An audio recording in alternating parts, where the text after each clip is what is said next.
13 राज्यों के राज्यपाल के फेरबदल का फैसला हुआ है और महाराष्ट्र के नए राज्यपाल अब रमेश बैस होंगे। भगत सिंह कोश्यारी का महाराष्ट्र गवर्नर के पद से इस्तीफा। साथ ही बड़ी खबर इस बीच ये बता दें कि राजस्थान बीजेपी नेता गुलाबचंद कटारिया अब असम के राज्यपाल बने हैं। पूर्व वित्त राज्य मंत्री शिव प्रताप शुक्ला हिमाचल के गवर्नर बने हैं। पूर्व जस्टिस एस अब्दुल नजीर आंध्र के राज्यपाल, जबकि बी.डी. मिश्रा अरुणाचल से लद्दाख भेजे गए हैं। आपको बता दें, लद्दाख के एलजी राधाकृष्ण माथुर का भी इस्तीफा मंजूर कर लिया गया है। फागू चौहान को बिहार से हटाकर मेघालय भेजा गया है। तो ये बड़ी खबर हम आपको बता रहे हैं, जहां बिहार, महाराष्ट्र, हिमाचल में नए गवर्नर बने हैं।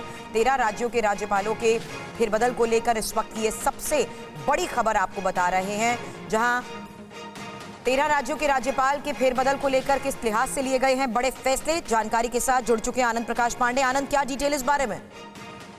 बिल्कुल, कई दिनों से कवायद चल रही थी कि राज्यपाल कुछ बदले जाने थे जिनका टर्म पूरा हो गया था या फिर जिनके पास दो राज्यों का प्रभार था, तो उन राज्यपालों को बदला गया। और जैसा कि आपने बताया कि 13 राज्यों के फ्रीडम ऐप से सीखकर आप कड़कनाथ मुर्गियों का पालन करते हैं क्या? अगर ऐसा है तो आप अपनी मुर्गियों को 1 करोड़ फ्रीडम ऐप के जो ग्राहक हैं उन्हें बिना किसी खर्चे के आप उसे बेच सकते हैं। जो राज्यपाल है उनको फेरबदल किया। सबसे इम्पोर्टेंट नाम जो आपने लिया कि भगत सिंह कोश्यारी, जो उन्होंने इस्तीफा दिया था, उन्होंने ये मंशा जताई थी कि अब एक्टिव जो उनको जो सक्रिय है वो राज्यपाल के तौर पर उससे मुक्ति चाहते हैं और वो अब पढ़ने लिखने में अपना समय बिताना चाहते हैं, तो उनके इस्तीफे को स्वीकार कर लिया गया। इसके पीछे एक बड़ी वजह भी थी कि भगत सिंह कोश्यारी के जो पिछले कुछ बयान आए थे, जिसको लेके न सिर्फ विपक्ष उनके खिलाफ हमलावर था, बल्कि महाराष्ट्र का जो सत्ताधारी गठबंधन था वो भी उनके खिलाफ हो गया था। और ऐसे में उनको लंबे समय तक वहाँ बने रहना, क्योंकि सामने वहाँ पे बीएमसी के चुनाव है और अगले समय विपक्ष चुनाव है, तो उनको जारी रखना मुश्किल होता था। ऐसे में उनके इस्तीफे को स्वीकार कर लिया गया और साथ ही साथ लद्दाख के जो उपराज्यपाल आर.के. माथुर है, उनका भी इस्तीफा मंजूर कर लिया गया है। और जैसा कि आपने बताया, कोश्यारी की जगह रमेश बैस, जो कि फिलहाल झारखंड के गवर्नर थे, उनको महाराष्ट्र गवर्नर बनाया गया। और ऐसे करके करीब 13 राज्यों और जो केंद्र शासित प्रदेश है उनके राज्यपाल या उपराज्यपाल को बदला गया है। और साथ ही साथ कई नाम, जैसा कि आपने बताया कि जो राजस्थान के गुलाबचंद कटारिया हैं, उनको असम की जिम्मेदारी दी गई है। और जो जगदीश मुखी थे, उनके पास 2 राज्यों का प्रभार था, असम भी उसमें प्रभार था, तो असम का प्रभार जगदीश मुखी से लेके गुलाबचंद कटारिया को दिया गया है। और साथ ही साथ फागू चौहान को भी बिहार से हटाकर उनको मेघालय का राज्यपाल बनाया गया है।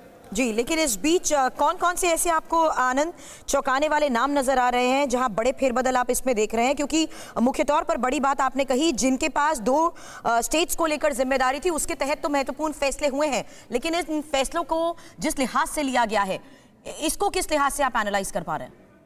देखिए, सबसे पहले जैसे मैंने आपको बताया कि महाराष्ट्र के राज्यपाल भगत सिंह कोश्यारी का जो इस्तीफा मंजूर किया गया, वो सबसे इम्पोर्टेंट चीज है, क्योंकि उनको लेकर असहज थी। वहाँ की जो सत्ताधारी गठबंधन था वो असहज था उनके कुछ बयानों को लेके, और जिसको कि महाराष्ट्र की अस्मिता से जोड़ा जा रहा था।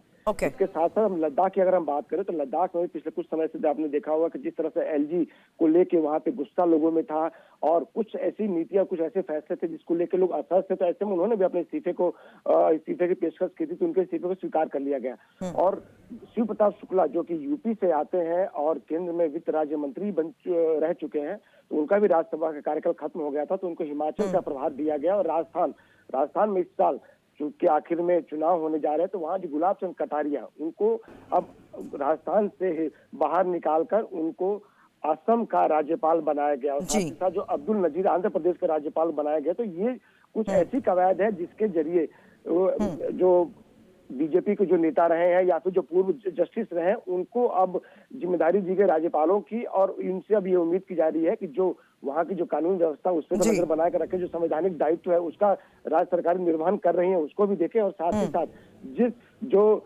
रिपोर्ट्स आती हैं राज्यों से, उसको लेकर भी वो सही स्थिति केंद्र सरकार को राज्य पर। इसीलिए मैंने आपसे ये पूछा कि कौन कौन सी ऐसे चौंकाने वाले इसमें नाम आपको नजर आ रहे हैं, जिसके तहत आज की ये बड़ी खबर सामने आई है। फिलहाल पूरी जानकारी के लिए शुक्रिया आपका। फ्रीडम ऐप से सीखकर आप कड़कनाथ मुर्गियों का पालन करते हैं क्या? अगर ऐसा है तो आप अपनी मुर्गियों को 1 करोड़ फ्रीडम ऐप के जो ग्राहक हैं उन्हें बिना किसी खर्चे के आप उसे बेच सकते हैं।